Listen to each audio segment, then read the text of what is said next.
السلام عليكم، هذا انا كازا، عدت لكم فيديو جديد.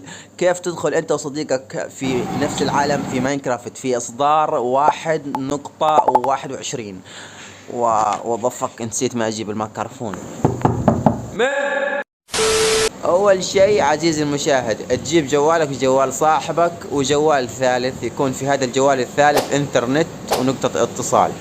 تشغل الاثنين وتتصل بالجوالين اثنينهم بنفس شبكة الجوال الثالث، ونفتح اللعبة بشكل طبيعي جدا. والآن نشوف، نعمل بلاي فوق وبلاي تحت برضو، وندخل على مود يا الأساطير وننتظر ثواني بس، ثواني بس، ثواني، وشوفه هو العالم اجا وخلاص. روح الحين وسوي نفس الطريقة وحتضبط معك صدقني. في إصدار 1.21 نفوت بالحساب الثاني ثواني.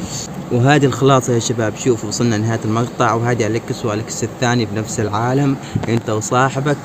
ومكافأة للي وصلوا لهذا المكان من المقطع، اقول لك انه ما في داعي انك تخلي الانترنت مفتوح على الجوال الثالث. سكر الانترنت والعب انت وصاحبك بكل امان، ولا تنسى من اللايك والاشتراك لو كنت جديد في القناة، ومع السلامة.